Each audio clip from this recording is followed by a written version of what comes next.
सुबह के करीबन 10:30 बज चुका था। सभी सरकारी स्कूलों में पहली घंटी शुरू हो गई थी।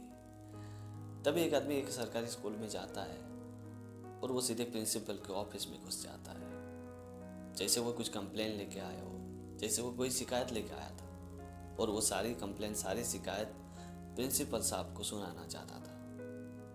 लेकिन पता नहीं अचानक उसे क्या हुआ, उसने ना तो कोई कंप्लेन की और ना ही उसने प्रिंसिपल साहब से कुछ बात की।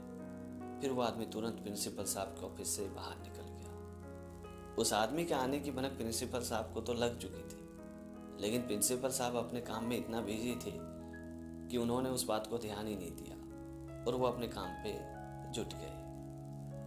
और करीबन 10 से 15 मिनट बाद वही आदमी वापस प्रिंसिपल साहब के पास आता है और बिना कुछ कहे, बिना कुछ बोले, फिर वो वापस वहां से चला जाता है। उस आदमी की दूसरी बार ये हरकत देख के प्रिंसिपल साहब को पूरी तरह से समझ में आ चुका था कि ये आदमी कुछ कहना चाहता है लेकिन शायद कह नहीं पाता है। फिर प्रिंसिपल साहब ने उस आदमी को बुलाया कि जरा सुनिए, आप यहाँ आइए, क्या बात है, आप हमें बताइए, कुछ कंप्लेन है, कुछ प्रॉब्लम है तो आप हमें बेहिचक बताइए। एक काम कीजिए, पहले आप ऑफिस के अंदर आइए, बैठिए और बेफिक्र होकर बताइए कि आखिर बात क्या है। आप मेरे ऑफिस में दो बार आए और बिना कुछ कहे आप दो बार वापस चले गए, क्या बात है। तभी उस आदमी ने प्रिंसिपल साहब से कहा कि क्या बताऊं सर, बात ही कुछ ऐसी है जो बताने लायक नहीं है, सोच रहा हूं कि बताऊं या नहीं बताऊं। ये बात सुनते प्रिंसिपल साहब ने उस आदमी से कहा कि आप बेहिचक बताइए, आखिर बात क्या है, इसमें घबराने वाली कौन सी बात है। आप जो भी बात मेरे पास लेके आए हो वो आप खुल के बताइए। प्रिंसिपल साहब की ये बात सुनने के बाद उस आदमी ने चैन की सांस ली और प्रिंसिपल साहब से कहा कि दरअसल बात यह कि मेरे घर में एक कटहल का पेड़ है और उसमें एक बहुत ही बड़ा कटहल था जो पक गया था, और मेरे घर में एक सत्यनारायण की कथा होने वाली थी और मैंने भगवान से ये वादा किया था कि उस पके हुए कटहल को मैं प्रसाद चढ़ाऊंगा और सभी लोगों को बांटूंगा। लेकिन सबसे बुरी बात यह है कि कल रात को एक 15 से 16 साल के लड़के ने उस कटहल को चुरा लिया। उस आदमी की बात सुनने के बाद प्रिंसिपल साहब थोड़ा मुस्कुराए और फिर उस आदमी से बोले, पर यह सब आप मुझे क्यों सुना रहे, इसमें मैं क्या कर सकता हूँ। तभी उस आदमी ने अपनी नजरें नीचे करते हुए प्रिंसिपल साहब से कहा कि दरअसल बात यह है कि वो 15-16 साल का लड़का आप ही के स्कूल का था, उसी ने मेरा कटहल चुराया है। ये बात सुनते प्रिंसिपल साहब ने थोड़ा गुस्सा करते हुए उस आदमी से कहा कि ये क्या बकवास कर रहे हैं आप, आपके पास कोई सबूत है, कोई प्रूफ है कि वो 15-16 साल का लड़का हमारे ही स्कूल का था। ये क्या बकवास कर रहे हैं आप, बिना सबूत के आप ऐसे कैसे कर सकते हैं।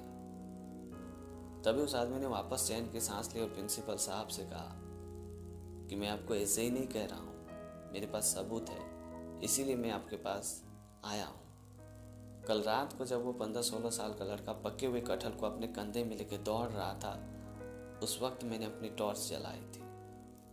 मैंने उसका चेहरा तो नहीं देख पाया, पर हाँ, आपके स्कूल का यूनिफॉर्म मैंने जरूर देखा था। तभी मैं समझ गया कि वो लड़का आप ही के स्कूल का है।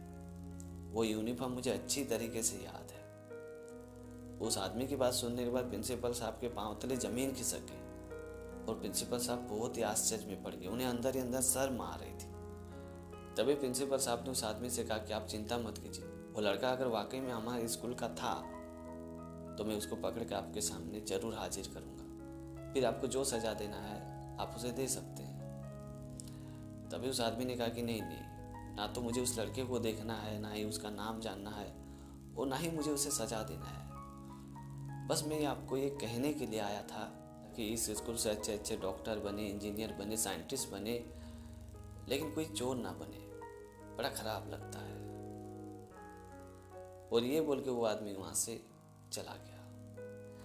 उस आदमी के जाने के बाद प्रिंसिपल साहब को अंदर ही अंदर बहुत ही शर्मिंदगी महसूस हो रही थी। उसके बाद प्रिंसिपल साहब ने रुद्राज नाम के एक टीचर को बुलाया। फिर प्रिंसिपल साहब ने रुद्राज सर से कहा कि एक 15-16 साल के लड़के ने एक गांव के आदमी का कटहल चुरा लिया है और उनका कहना है कि वो लड़का हमारे स्कूल का यूनिफॉर्म पहना था और उस लड़के का उम्र करीबन 15 से 16 साल का है और मेरे ख्याल से आपके क्लास में ज़्यादातर लड़के 15-16 साल के हैं। तो मैं चाहता हूँ कि जिस लड़के ने कटहल चुराया है उस लड़के को आप पकड़ो और मेरे सामने हाजिर करो। प्रिंसिपल की ये बात सुनने के बाद रुद्राज सर ने कहा कि ठीक है सर, मैं पूरी कोशिश करता हूँ। उसके बाद रुद्राज सर जब अपने क्लास में गए तो सभी लड़कों ने रुद्राज सर से कहा कि गुड मॉर्निंग सर। तो रुद्राज सर ने भी रिप्लाई करते हुए कहा कि वेरी गुड मॉर्निंग। फिर रुद्राज सर ने सभी लड़कों से कहा कि पढ़ाई लिखाई तो होती रहेगी, आज एक बड़ा ही इंटरेस्टिंग कहानी याद आ गया, क्या आप लोग सुनना चाहोगे? तभी सभी लड़कों ने जोर देते हुए कहा कि हाँ हाँ सर, बिल्कुल सुनना चाहेंगे, कहानियाँ सुनना हमें बहुत ही अच्छी लगती है। तभी रुद्राज सर ने कहा कि ठीक है सुनो। एक गांव में एक आदमी था, उसके पास एक बहुत ही बड़ा कटहल का पेड़ था और उसमें एक कटहल भी फला हुआ था जो पूरी तरह से पक गया था। तो उस आदमी ने सोचा कि इस पेड़ में एक ही कटहल आया, वो भी पक गया है, तो क्यों न इस पके हुए कटहल को सत्यनारायण पूजा में भोग लगाया जाए। और ये बात उस गांव के सभी लोग जानते थे कि ये जो पका हुआ कटहल है वो सत्यनारायण की कथा में प्रसाद में बंटने वाला है, यानी ये कटहल सबको मिलने वाला है। लेकिन सबसे हैरानी की बात यह थी कि सत्यनारायण की पूजा से पहले ही उस कटहल को एक चोर ने चोरी कर लिया। जब वो चोर उस पके हुए कटहल को अपने कंधे में लेके वहां से भाग रहा था तो उस कटहल से बहुत सारे दूध निकल रहे थे जो हमारे त्वचा में लगने के बाद गम का रूप ले लेते हैं। फिर वो जल्दी से जाते ही नहीं है, 2-3 दिन तक हमारे त्वचा में चिपके रहते हैं, चाहे आप कितनों भी साबुन लगा लो। इतना बोलकर रुद्राज सर ने कहानी सुनाना बंद कर दिया और सभी विद्यार्थियों से कहा कि आगे की कहानी मैं आप लोगों को कल सुनाऊंगा। फिलहाल मुझे बहुत ही इंपॉर्टेंट काम है, मैं ऑफिस के काम से अभी जा रहा हूँ। और ये बोल के रुद्राज सर वहाँ से निकल गए। तभी करीबन 5 से 10 मिनट बाद एक लड़का रुद्राज सर के ऑफिस में आता है और रुद्राज सर से कहता है कि सर मुझे आपको कुछ कहना है। तभी रुद्राज सर ने उस लड़के से कहा कि जो तुम कहने आए हो वो बात मुझे अच्छी तरीके से पता है कि आखिर तुम कहना क्या चाहते हो। तभी उस लड़के ने कहा कि आप मेरे बारे में क्या जानते हो, मैं क्या कहना चाहता हूँ। तभी रुद्राज सर ने कहा कि यही कि वो कटहल तुमने चुराया है। ये बात सुनते उस लड़के ने आश्चर्य होकर रुद्राज सर से कहा कि सर ये बात आपको कैसे पता चला कि वो पका हुआ कटहल मैंने ही चुराया है। तभी रुद्राज सर ने उस विद्यार्थी से कहा कि दरअसल बात ये थी कि जब मैं वो कटहल वाली कहानी सुना रहा था और कह रहा था कि कटहल से जो दूध निकलती है और हमारे त्वचा में लग जाती है तो फिर वो 2-3 दिन तक नहीं जाती है, चाहे आप कितनों भी साबुन का इस्तेमाल क्यों ना कर लो। उस वक्त तुम अपने कंधे में बार बार हाथ फेर रहे थे। तभी मुझे पूरी तरह से समझ में आ चुका था कि वो कटहल तुम ही ने चुराया, क्योंकि तुम अपने कंधे में ये चेक कर रहे थे कि कहीं कटहल का दूध मेरे कंधे के ऊपर भी गिर के गम ना बन गया हो।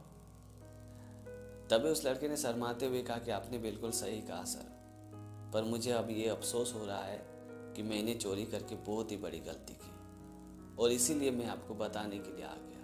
मैं आपको वादा करता हूँ कि ये सीक्रेट आप किसी को मत बताना, आज के बाद मैं कभी चोरी नहीं करूँगा। तभी रुद्राज सर ने उस विद्यार्थी से कहा कि तुमने अपना गुनाह कबूल करने के लिए यहाँ तक आ गया, इससे बड़ी बात और क्या हो सकती है। वाकई में तुम में बदलाव आ गया है। मुझे पूर्ण यकीन है कि आज के बाद तुम कभी चोरी नहीं करोगे। तो दोस्तों, छोटी सी कहानी में ये सिखाती कि अपनी गलतियों को कबूल करो, एक्सेप्ट करो। यकीन मानिए आप में भी बदलाव जरूर आएगी। तो दोस्तों, आज की कहानी आपको कैसी लगी कमेंट करके ज़रूर बताना। और अगर आपने हमारे चैनल को अभी तक सब्सक्राइब नहीं किया तो प्लीज़ यार चैनल को सब्सक्राइब कर देना, क्योंकि इस तरह का कंटेंट मैं हमेशा अपने चैनल पे लाते रहता हूँ। तो आज के लिए इतना ही, मिलते अगली वीडियो में एक नई टॉपिक के साथ, एक नई कहानी के साथ। तब तक के लिए जय हिंद, वंदे मातरम।